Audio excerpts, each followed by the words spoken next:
Verse 11. But Naaman went away angry.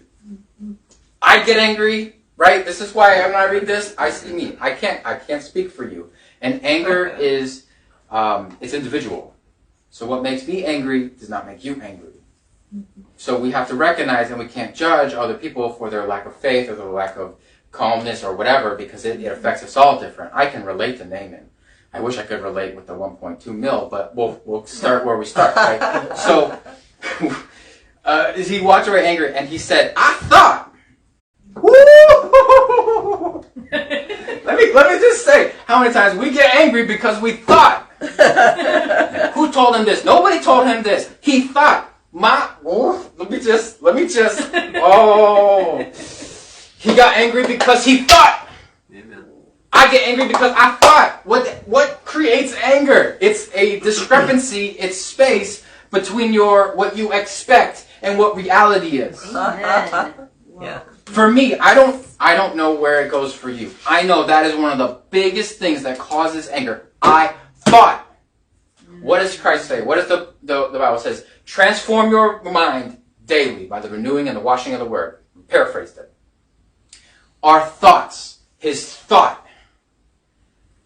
I probably, arguably, if I took a poll, number one reason I get upset is I thought.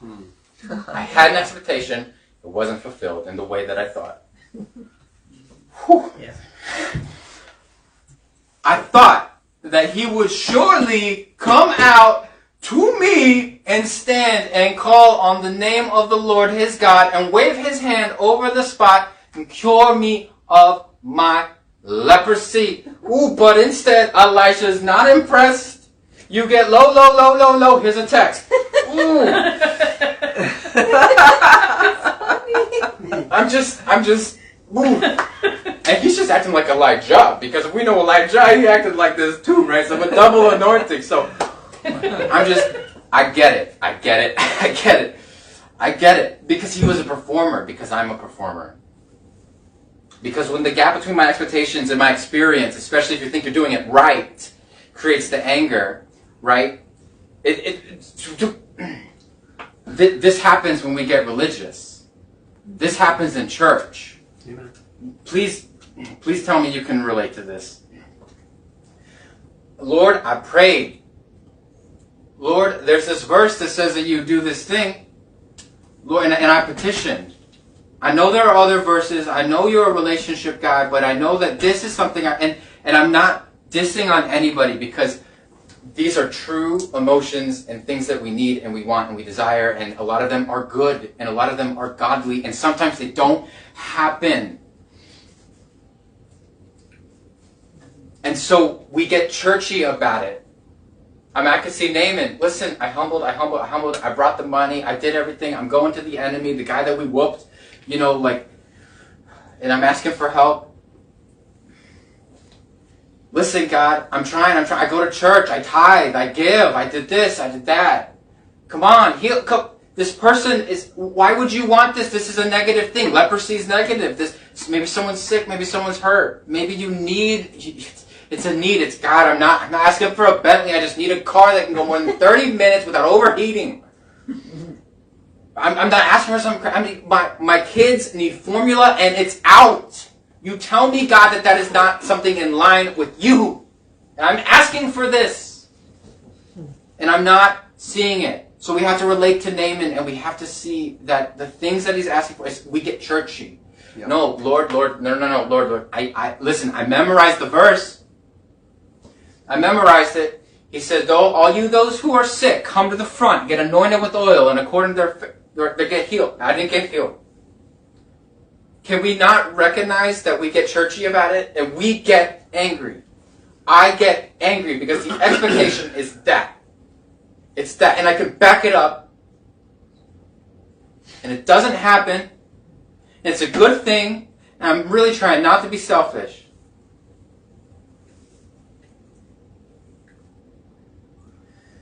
And so now we back up. Verse 12. Are not Abana and Pharpar the rivers in Damascus better than all the waters of Israel? Couldn't I just wash in them and be clean? So he's just backing up, right? Once we get mad, we'll be back up. We back up. Well, what about this? What about this? What about this? Could I just do something else? Is there something else I can do? Something? And then he says, so he turned off. He turned and went off in a rage. And I want us to see that he went away angry. Then he talked, and then he went back and forth and back, and then he turned again, and then he went off. He turned around and went off. So people deal with anger differently. Oh gosh, I'm probably like this. And COVID messed me up because I'm like this. I'm a stormtrooper. when I'm angry, because I don't want to confront, right? I gotta get my space, right? So I go off, I go away, so I can really relate to Naaman.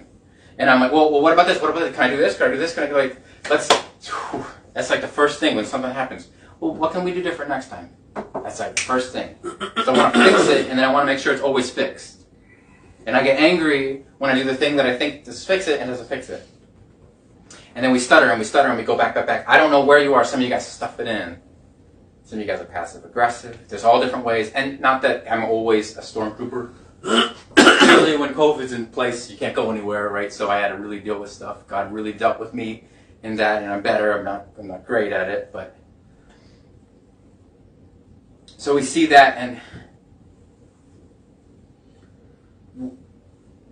so let's just apply this, right? Because the anger, and then it goes deeper and deeper, and we keep backpedaling like, no, I don't want to have to deal with this. I don't want to have to deal with this. I don't want to have to deal with this. When we're angry, and it's okay to be angry, let me tell you, there's even verses that talk about being angry. But you have to understand that Proverbs 14:29 says, people with understanding control their anger, but a hot temper shows great foolishness. Right? So now that we've related to him, you have to relate first.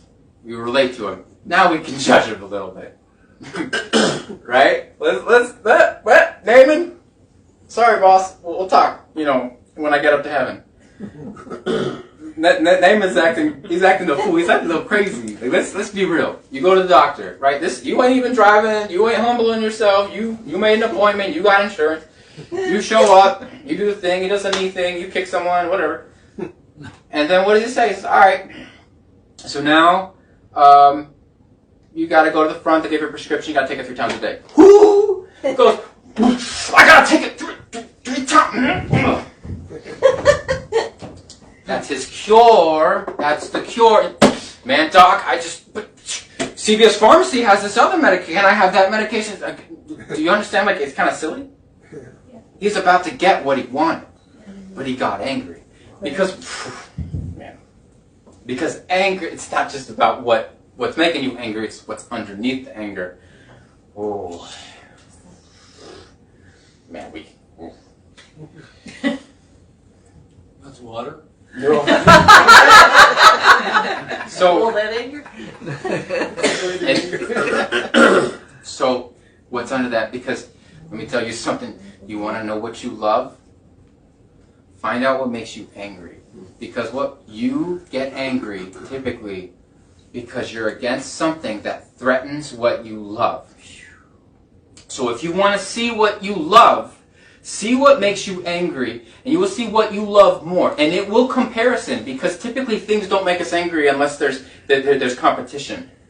And I had to realize this, because you trade off. I trade off, right? What do I love more? Being right or being united? If I get angry, and I act on it incorrectly, right? Because you can channel it, right? Mm-hmm. It's okay. You should want to be respected. There's a level of respect that's healthy that God gives you, the certain statuses that you have, all that. And then there's a level of unity. And there's also things that kind of come with that, right? So church hurt is a big one, right?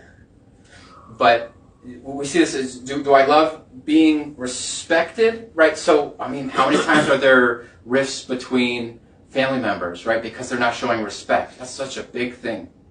And like parents and kids don't really show respect all that much, and parents do a lot and the kids don't see it, don't appreciate it. What's more important? We see so many parents choosing the fact that they need the respect over their being in their kids' lives or considering their kids.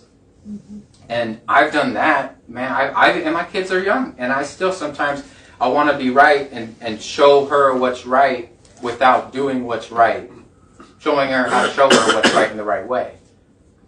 And I mean, my kids are young and I'm still trying to figure that out. Like, no, she should not be crying and whining in Walmart screaming. But, and you know what I mean? Like, I got to figure out how to maintain that relationship. That's more important to me when I'm thinking soundly, right? Because when I'm angry, I'm not thinking it. Guys, we get dumb when we're angry, right? So I'm talking perfect scenario, perfect parent. We're gonna go COVID. Okay. Oh, let's say I'm gonna go there. Let's go there. You have a freedom. You have a right to that freedom, right? Right. But you also have to consider, and you have a testimony, and there are those outside of the church. That your testimony, there's literally scripture on it. You have to be seen with esteem from those outside of the church. Do you have freedom? I'm not going to go specifically where, elections, whatever the political thing is. There's a lot of, and I'm not saying they're right or wrong, right? You can step on some toes. Abortion, right? What's right or wrong? Or, whatever, wherever that is, you can't. You have the right to stand and defend wherever you sit. But you also have to have that right. And so what you're doing when you get angry is you got to pick which one makes you angry, or which one are you camping on. Your right to tell them the truth and which you have a right, or your right to show love and protect your testimony and have a voice in their life, right? And I'm not telling you which one is which, okay? We just have to recognize that there's a struggle, and there will be times where one and the other, right? And it's relational. All right, God, which one? I'm angry. Where do I channel this?